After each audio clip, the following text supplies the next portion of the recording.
and welcome to another Online Business Realm video. If you haven't done so already, please go ahead and click the subscribe button to stay up to date with everything we're doing here at the channel. So for today's Web Wednesday, we're continuing our series where we're showing you how to build a website from start to finish with WordPress. So we've already handled our domain name, our hosting, we've looked at installing WordPress, we've looked at the dashboard. So now we're going to go ahead and start getting into the individual things you're going to need to be able to set up your website. The very first thing you're going to want to do is set up your theme. So we're going to go here to Appearance and Themes, and we are going to see that it came loaded with 2015, 2016, and 2017. So right now, this is what our website looks like. So if we go to prostylepainters.com, which is the website we're working with,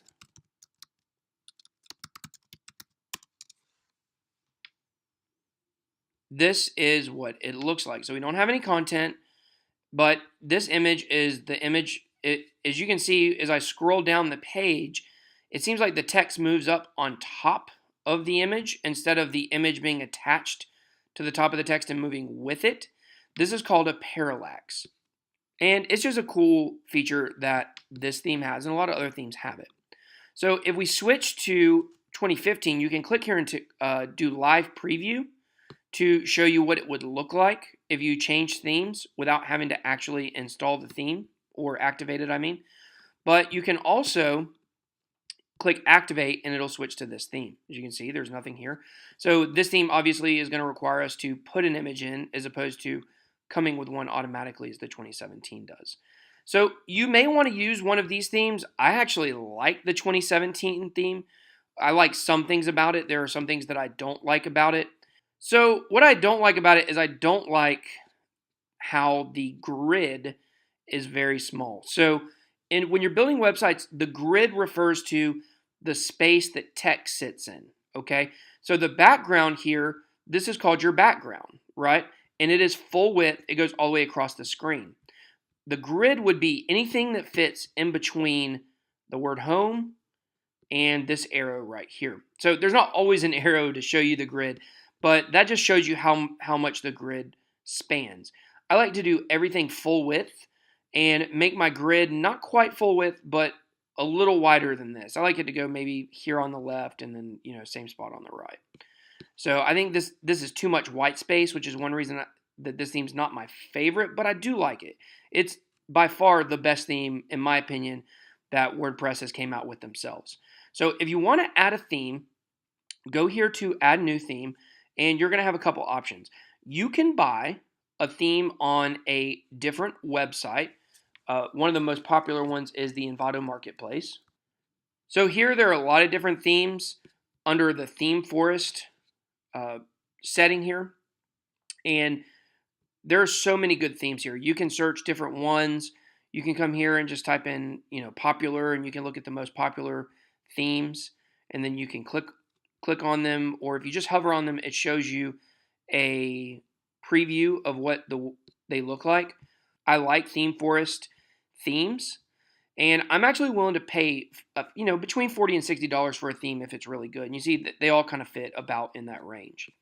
So some people are really against buying themes because you can get some for free, but I'm going to show you why I don't. So if you come down here and you look at this one, like let's say we like this theme right here. You clicked on it. It shows you the theme preview. And let's say you really like this. Well, the word light right here shows you that you're not going to be able to get the full functionality of the Photoline theme. So anytime you're using a free theme on WordPress just through the search, I'll go ahead and tell you almost all of them are going to limit functionality because they want you to buy the full version of the theme. This is basically a way for these themes to advertise. Now, this isn't the case with every single one. Some of them on here you will find are really good, offer full functionality, but you have to think about this. How much work do you think went into making all of these individual themes? I'm a website designer. I can do coding, but I can't build a theme. To me, that's way above what I can do. So if I could imagine someone spending hours, days, weeks, months, however long making one of these themes, why would they do it for free? So always keep that in mind when you're looking through the free ones, that there's probably a catch, there's probably something you have to pay for, there's probably an upgrade. that's why I usually now just go to Theme Forest and find the one that I want. And you get not only full functionality with these, but you also get support, which is really good. So it is in some of my other videos. This is not a referral link. I'm not trying to sell you on the Envato Market or Theme Forest at all. I'm just giving you my personal experience and advice. So here we go. These are the featured ones. You can go here. You can look up by the most popular themes. So you scroll down the page, you'll see there's a lot of themes on here that you can choose from, including several from WordPress.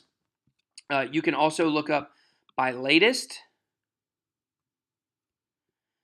So the latest is a good place to go if you've built some WordPress sites before and you want to find a new one.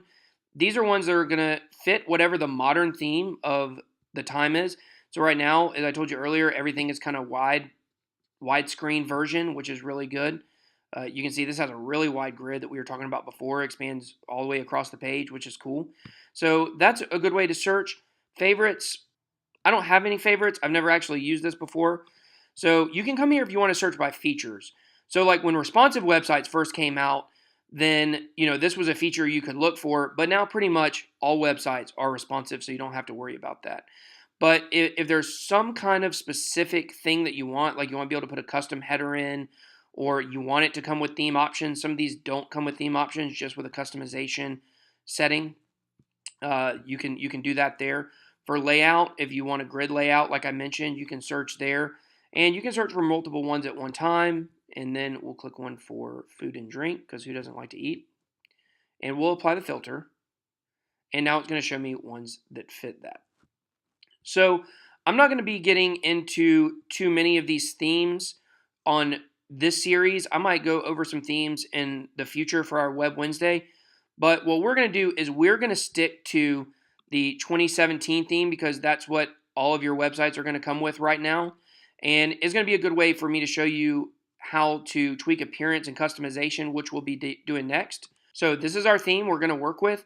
I'm going to be walking you through the customization setting with this theme right here. But if you'd like to download a different theme, by all means, go ahead and do that. It will come with a customization page as well, so you can still follow along. So next week, we'll be looking into customization for the site and going through all those settings and make your site look visually pleasing.